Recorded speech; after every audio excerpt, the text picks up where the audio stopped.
When it comes to implementation of new technology in education, there is a great deal of research being done on the results. This also applies to SRS. By now, no research can prove that SRS by itself is giving any specific results. At the same time, the research shows a variety in results, enough to tell us that the technology itself cannot enhance learning. It is all up to you how you use it. In other words, the SRS technology itself is not the essential part in this journey, but the pedagogic considerations on which methods and what technology which could be the most effective to use. Kahoot has been a quite popular app in all kinds of schools. In primary schools, it is often used at the end of the day as a bonus when the class has behaved well. The tool itself is playfully designed, and you receive points based on selecting the correct answer and how fast you were able to do so. Motivation in itself is a good pedagogic method, but if this remains the only use of SRS, it has still not influenced the learning processes to any noticeable degree. Multiple choice questions, which are common in a lot of the SRS apps, gives us a lot of possibilities. They let you measure and map the knowledge level efficiently. For the students, seeing the alternative choices may be helpful, both helping remember or letting them use prior knowledge to find the correct answer by reasoning.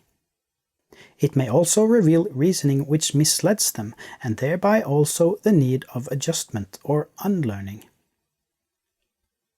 Multiple choice questions without a correct answer, like a poll, is also a good way of displaying the students' different opinions or choices about a topic. This also may trigger silent knowledge. Students will be able to reveal if they answer differently from others, and reflect upon the reason. A class discussion following the question, when having the results presented on the screen, could both reveal misconception and clarify different opinions. So this method is just as useful in physics as it is in philosophical questions. Whether to use SRS in your class or not should be a matter of pedagogical or methodical choice, and not about whether to use technology or not. The design of the SRS app, its functionality and possibilities, the usability and the time spent creating the quiz are of course important factors. But if you want to measure the learning outcome, it's all about the pedagogics being used amongst all the other variables which affects the learning environment. If your goal is to stimulate and activate prior knowledge or silent knowledge, make sure to create queries which does exactly that. Which prior knowledge could be relevant?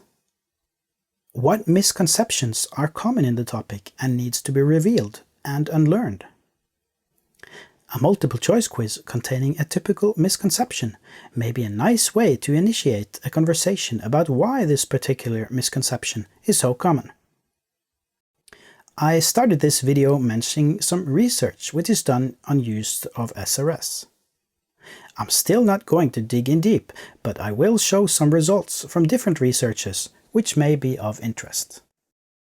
This is a list of some factors which have been proven to be effective by mainstream research done not only about SRS, but any types of quizzing or testing.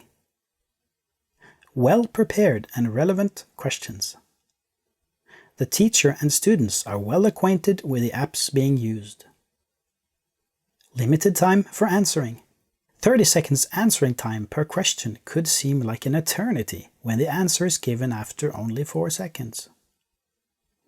Conscious and well-founded use of SRS, rather than using it only for variation or entertainment. Including "don't know" as an alternative to prevent guessing, and to stimulate an environment where both "don't know" and wrong answers is well accepted, and also may contribute to deeper understanding.